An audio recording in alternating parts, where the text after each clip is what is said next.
In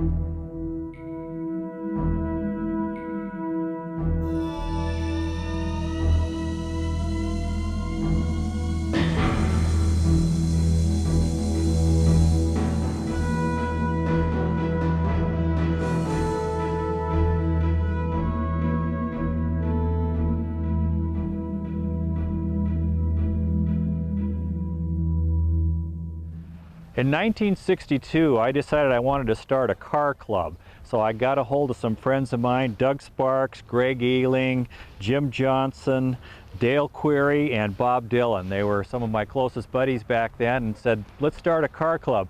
So we did. We were all 15 years old at the time, except for Bob Dillon. He was 16. He had a 47 Hudson. It was the only car we had in the club, and ever since then I've had a soft spot for Hudsons. I like orphan cars, and I especially like Hudsons. So when I heard about the Twin H Ranch in Fontana, California, I decided that this was a place that I had to see. So we came on down here to Fontana to Bill Albright's Twin H Ranch. Bill, how you doing? I'm just doing fine. That's great. Glad to have you here today. Thank you. How did this is what a piece of history, and how did this come about? How did you get into this? Well, 1971, I saw my first Hudson convertible, and I fell in love with it, and I eventually bought it and restored it, and I've been restoring and buying and selling Hudsons and Hudson parts ever since. I've probably put over 500 cars through here in 33 years. Wow. So still have a few parts cars here you're seeing, and we'll show you the good ones a little bit later in the shop. This is the parts farm he refers this to. So did word get out that you're the Hudson guy, and is that how you acquired all these? Right, and I joined the Hudson Essex Terraplane Club, which is a great organization. We have a wonderful monthly magazine and chapters all over the United States, and we help each other out with the cars and parts and information. It's sort of a clique. People don't even know about us, but we're very active. Sometimes it's hard to describe why you like a certain car. You say you saw your first Hudson and really liked it. Well, my first Hudson that I saw was really back when I was in high school, about 10 years before you, in '54, when they were NASCAR champions, and I used to go watch them circle race, and I thought they were the best thing best thing that there was. And of course I couldn't afford one then as a kid in high school. So I never got one until 1971. And then you got another one, and then you got another one, then you got another one. Yeah. They're like peanuts. You can't stop with just one. Yeah, that's great. Well, let's go take a look at some of the other ones you have over here. Okay, come on in. This first car we have here is a '54 Hudson Super Wasp. This is the last year for Hudson before they merged with AMC. After they merged with AMC in mid-'54, the cars turned out like the one right beside it, which is a '56. They built these '55, '6, and '7. These are actually Nash bodies. In '55, you could get the Hudson jet engine or the Hudson flathead Hornet engine in them. Then in '56, you could still get the flathead Hudson 6 or a Packard V8. So they were a Packard engine, a Nash body, and a Hudson nameplate. Quite a combination. Badge engineering is what they called it. How about the suspension and the These frames? had a coil spring, very poor suspension for going around corners. That's why many of the Hudson dealers quit when these cars came out, because they didn't handle like the true step downs. So they were on Nash chassis and Nash, suspension. right. Okay, and you have a convertible the here? next car here is a homemade convertible. This was a Hollywood hardtop that was beyond restoration, so I chopped the top off and built a Carson top for it. It looks just like a convertible, but it doesn't have a folding top. It's got a lift-off Carson top. You mentioned this is your shop This is our shop truck, a little '47 Hudson, custom-built flatbed on it. We use that for our local hauling. And this is a '49 Super 6 Brougham. I have a Hornet in this with tri-power and a positive traction rear end and a stick overdrive transmission. It's a frame-up restoration, new wiring loom, everything runs like brand new, or maybe even a little better.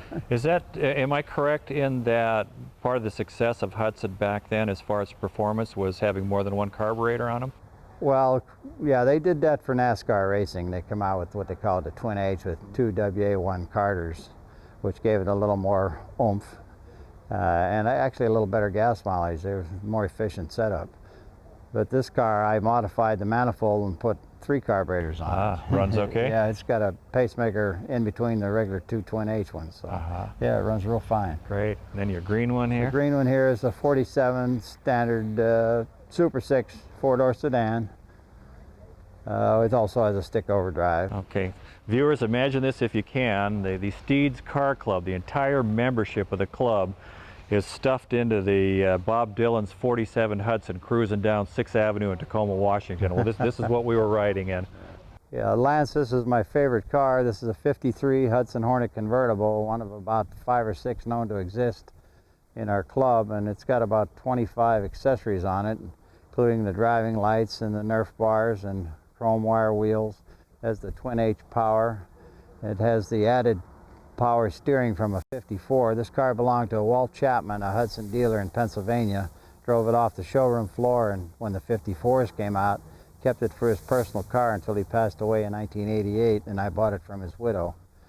And it's dear to my heart because Walt was a good friend of mine.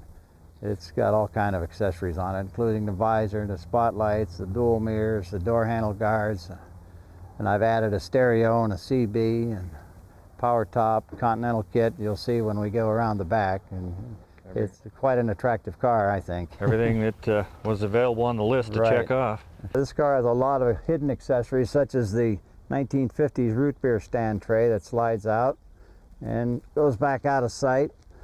And this instrument cluster right here came out of Walt Chapman's number 120 NASCAR Racer, which was a 51 Hornet Coupe that Dick Rathman drove for him at Darlington and Daytona Beach and several other racetracks. So that's the instrument cluster there he put on his personal car after he retired the race car. What do you think the public's view in 1953 of Hudsons were? Did they see him as a car that was on the demise, or did they still see him as a pretty prestigious car? Not in 53. They were still a prestigious car. They sold in the price range of Pontiac and Olds, and they were still a rich man's car in my book. I was too poor to afford one, of course, then, but yeah, they were prestigious. Of course, also due to their NASCAR record. In '52, they won 27 out of 32 NASCAR races, so they were very popular. Yeah. It's just a sign of the times, and economics forced them to merge with Nash to form American Motors. Mm-hmm. And you know what's happened since then. Yeah. Well, was it a financial thing that kept them from having a V8 motor? It was. They spent too much money tooling up for the Jet, a compact car, in a time when gas was 19 to 20 cents a gallon, and it wasn't the wise thing to do. Ahead of their time. Ahead of their time, yeah. So, yeah, they would have probably survived had they had a good V8. Mm-hmm. Well, this Continental kit, that's quite the add-on there. Yeah, I chromed the outside ring to make it a little more attractive. Originally, they were all the color of the car. Mm-hmm.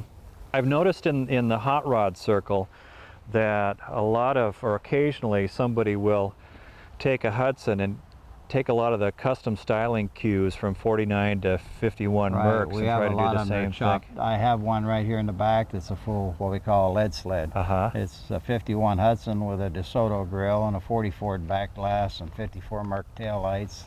It's got a power sunroof, power sun windows, sunroof, and a 500-inch Cadillac engine in it, so it's fully modified. Quite the combination. I don't go against the guys that modify them. I take my hats off to them, where they put a lot more work into them, it seems to me, than what it takes to do them back to stock. Mm-hmm. So I admire the custom work too. Can we take a look at that custom car? Yeah, it's right back here. Okay.